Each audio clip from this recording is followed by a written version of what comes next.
Alhamdulillahilladzi arsala rasulahu bil huda wa dinil haq liyudhhirahu 'alad dini kullih wa kafa billahi syahida.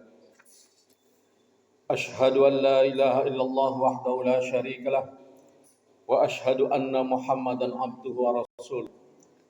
Allahumma shalli wa sallim ala asyrafil anbiya'i wal mursalin Sayyidina Muhammadin wa ala alihi wa sahbihi ajma'in, amma ba'd. Faya ayyuhal muslimun, usikum wa iyaya bitaqwallah faqad fazal muttaqun. Wasma'u ma qala Allah ta'ala fil Qur'anil Karim. A'udzu billahi minasy syaithanir rajim. Subhanalladzi asra bi'abdihi lailan minal masjidil haram ilal masjidil aqsa alladzi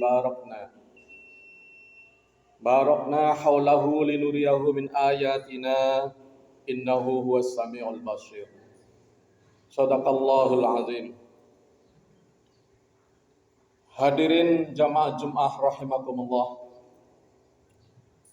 Sebagai salah satu rukun khutbah, tentunya kami terlebih dahulu menyampaikan wasiat khususnya untuk diri pribadi kami dan kepada kita sekalian. Marilah kita senantiasa berupaya memperbaiki dan meningkatkan ketakwaan kita kepada Allah Subhanahu wa taala dengan terus berusaha menjalankan segala perintah-perintahnya dan juga kita berusaha menjauhi segala larangannya. Kaum muslimin rahimakumullah, tepat pada hari kemarin, baik anak-anak sekolah maupun pegawai-pegawai di seluruh Indonesia libur, itu karena bertepatan dengan hari Isra dan Mi'raj baginda kita Rasulullah Sallallahu Alaihi Wasallam. Tentunya yang pertama kita syukuri bahwa negara kita, pemerintah kita masih turut mengagungkan kemuliaan hari besar Islam atau salah satu hari besar Islam, yakni Isra Mi'raj ini, sehingga umat Islam diharapkan bisa melaksanakan Isra Mi'raj apakah di rumahnya, apakah di masjid-masjid ataukah di desa dan lingkungan sekitarnya. Gunanya apa? Gunanya adalah untuk mengingatkan kembali tentang peristiwa yang begitu dahsyat, begitu luar biasa yang pernah Rasulullah jalani. Tentu saja kenapa Rasulullah Nabi kita Muhammad sallallahu alaihi wasallam berhasil melaksanakan Isra Mi'raj, melakukan perjalanan yang spektakuler dari Masjidil Haram ke Masjidil Aqsa, kemudian dari Masjidil Aqsa tembus sampai ke langit ketujuh, ke Sidratul Muntaha, itu tidak lain dan tidak bukan karena Rasulullah adalah orang sakti, bukan karena Rasulullah itu memiliki kehebatan superpower, bukan, tetapi itu adalah kekuasaan Allah Subhanahu wa taala.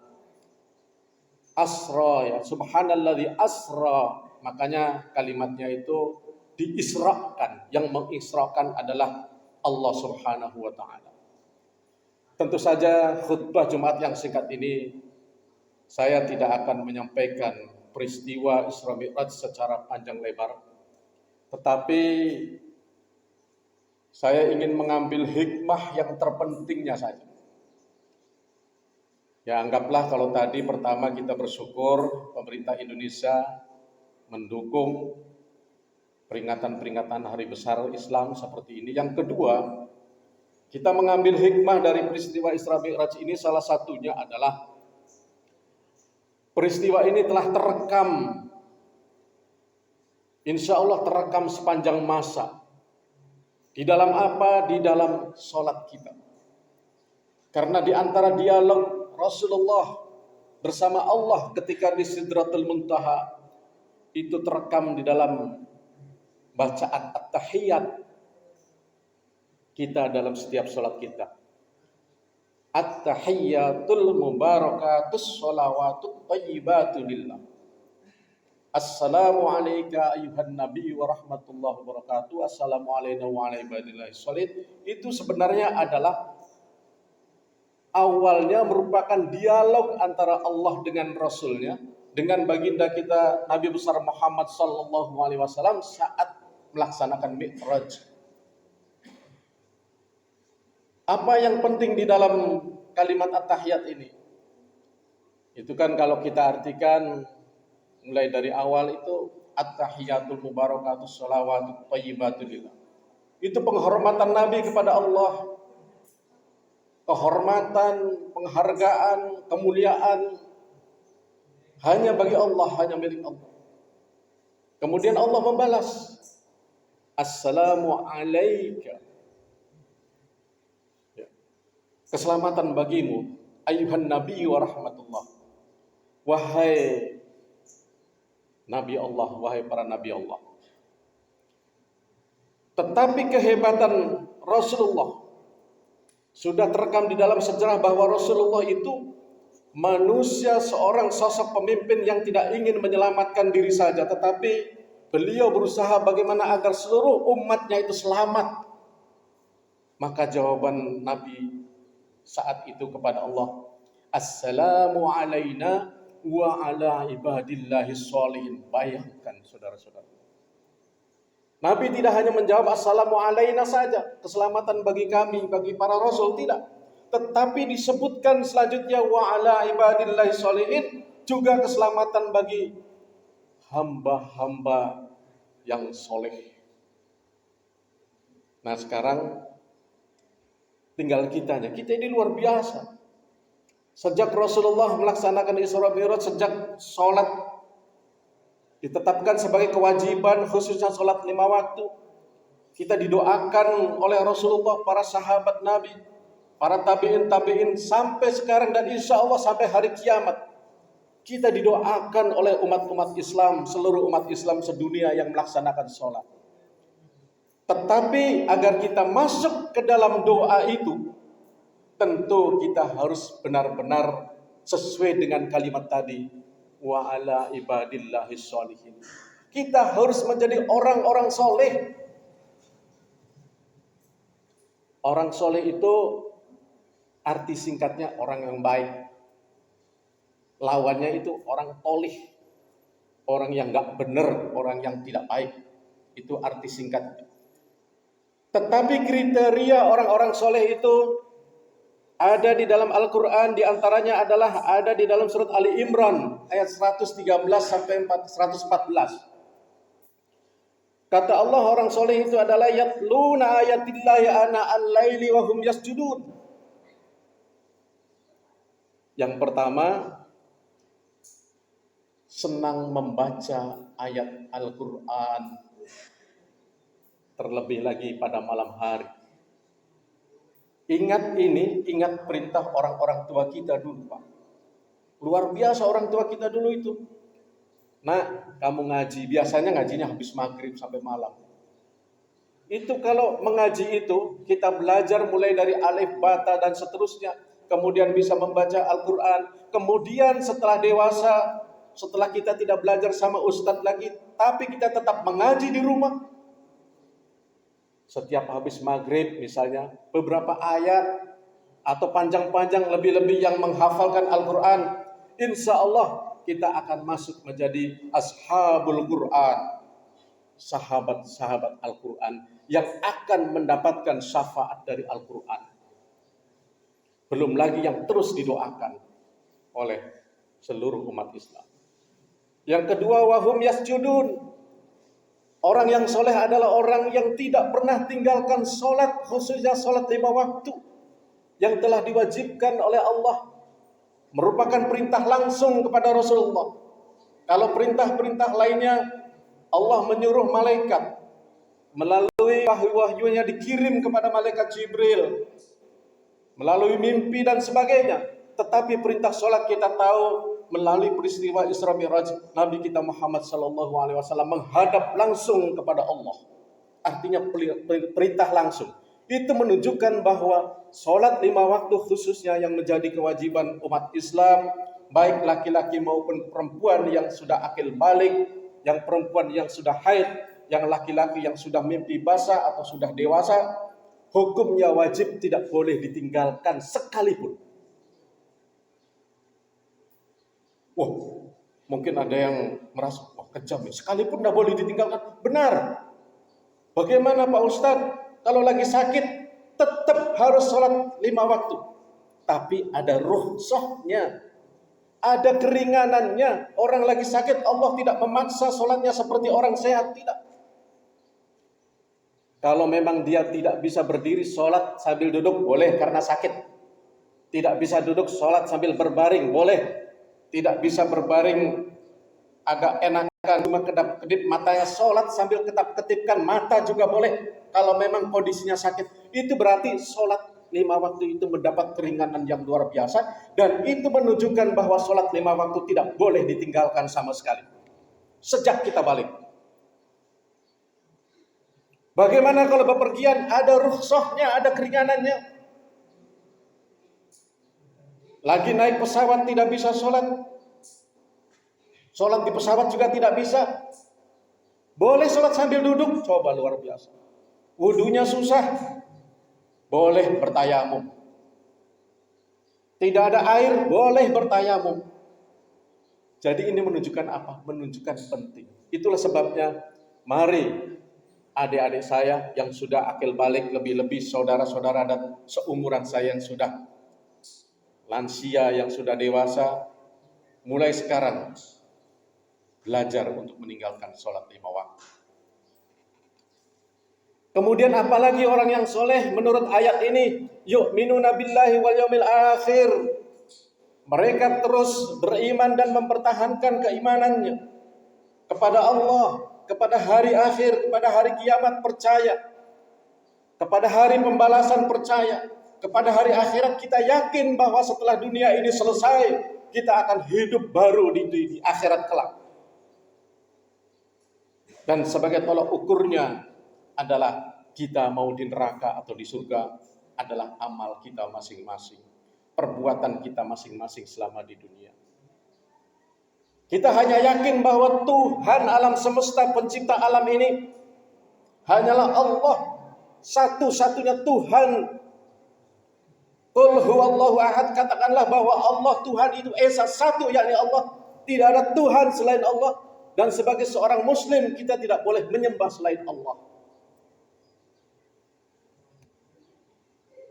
Kemudian apalagi selain beriman kepada Allah, beriman kepada hari akhir, wa ya'muruna bil ma'ruf wa yanhauna 'anil munkar. Kita berusaha beramar ma'ruf nahi munkar. Kalau mampu menjadi seorang ustadz, silakan beramar ma'ruf dengan caranya, mau berceramah, mau khutbah. Boleh juga kalau mau diiringi dengan misalnya cara-cara supaya disenangi, diselipi humor, boleh saja. Yang penting niatnya untuk berdakwah. Kalau tidak jadi ustadz, minimal kita amar ma'ruf kepada keluarga kita. Lebih-lebih laki-laki, kita beramar ma'ruf mengajak istri, anak-anak kita. Mengajak pada kebaikan dan berusaha mencegah kemungkaran. Kalau lihat saudara kita yang melakukan kemungkaran, kita dekati. Kita tolong mereka dengan cara yang bijaksana, dengan cara yang ma'ruf. Ya, soalnya kalau caranya kasar kadang-kadang kita yang jadi dibenci. Padahal meskipun kasar sebenarnya benar dia. Makanya sering saya katakan, kira-kira kalau kita ini punya teman akrab sekali, mungkin makan sama-sama, main sama-sama, kerja sama-sama, tapi dia ngajak teler terus, ngajak mabuk terus misalnya. Tapi kita kenal dengan orang lain, si B, yang tidak pernah sama-sama kerja, tidak pernah bermain bersama, ketemu sekali-kali tapi ngajak kebaikan. Kira-kira kita mau mengikut siapa? Bingung kan? Yang ngajak teler terus ini walaupun teman akrab kita, tetapi naudzubillah min dzalik, dia sesungguhnya tengah mengajak kita pada api neraka. Tengah mengajak kita untuk terjerumus ke dalam siksa Allah. Tetapi yang sekali-kali, walaupun hanya ketemu sekali-kali, tetapi ngajak kebaikan, itulah sesungguhnya orang yang sedang menyelamatkan kita dari siksa Allah Subhanahu wa taala dan mengajak kita kepada surga Allah. Silahkan pikirkan sendiri mau ikut siapa. Itulah hakikatnya amar ma'ruf nahi munkar, mengajak pada kebaikan dan mencegah pada kemungkaran. Kemudian wa yusari'una fil khairat. Menurut ayat ini yang terakhir, orang yang soleh itu orang yang selalu didoakan dalam sholatnya orang Islam sedunia. Itu adalah yusari'una fil khairat. Orang yang selalu mengajak pada kebaikan atau selalu berusaha berlomba-lomba dalam kebaikan. Nah, ini perlombaan ini mulai nih. Saya kadang-kadang sering ikut, kadang anak saya juga ikut lomba. Ya, kadang juga teman saya ikut lomba, padahal menurut saya dia lebih hebat, lebih jago, tetapi yang juara orang lain. Ternyata panitianya kasak kusuk, muncul isu panitianya itu nepotisme. Panitianya itu disuap. Nanti nih 14 Februari kita akan berlomba. Ya. Kalau Ustadz dilarang oleh pemerintah kampanye di masjid, tidak boleh. Karena pasti dalam masjid ini pilihannya beda-beda kan. Tetapi Ustadz boleh menyampaikan agar yusari'una fil khairat, berlombalah dalam kebaikan, mengajak pada kebaikan. Mari kita pilih calon-calon yang bersih, calon-calon yang tidak menyuap kita. Calon-calon yang tahu menyuap, apakah berdosa suap? Menyuap itu kita diberi. Saya kasih kau amplop, isinya satu amplop ini 1 juta. Coblos saya. Itu nyuap. Loh, apa bukan itu sedekah? Bukan. Nah, ini hati-hati. Menyuap dengan bersedekah berbeda, Pak. Kalau menyuap itu dia sedekah tapi ada maunya. Dia mengeluarkan uang, ngasih barang, ngasih sajadah, walaupun ngasihnya itu alat sholat, tapi ada maunya. Nanti coblos saya. Itu namanya suap. Hati-hati. Ada ustadz yang menafsirkan, memang tidak ada hadis yang mengatakan bahwa suap menyuap itu berdosa, tapi hadisnya bunyinya ar-rashi wal murtashi kulluhum firnar. Yang menyuap dan yang menerima suap itu semuanya dimasukkan langsung ke dalam neraka. Hati-hati. Tidak ada kata dosa di sini. Tidak ada. Tapi langsung finnar, masuk ke dalam neraka. Artinya apa? Ringan mana dosa dengan finnar? Kalau disebut berdosa, masih ada waktu bisa bertobat. Tapi kalau langsung disebut sebagai ahli neraka, calon penghuni neraka, na'udzubillah. Makanya hati-hati. Pemerintah juga aturannya tidak boleh. Money politik dilarang oleh panitianya. Tapi masih banyak caleg yang menggunakan uangnya untuk menyuap agar dia mendapatkan suap.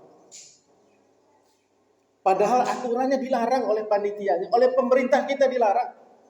Tetapi kita masih saja melakukan itu.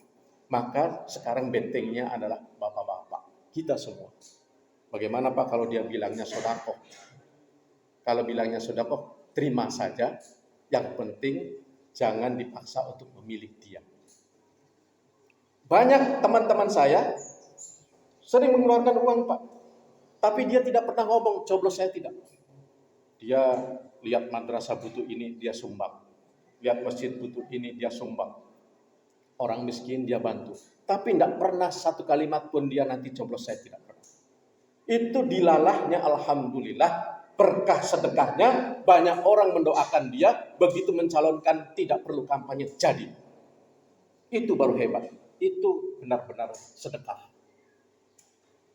Dapat pahala dari Allah, dicatat nilainya.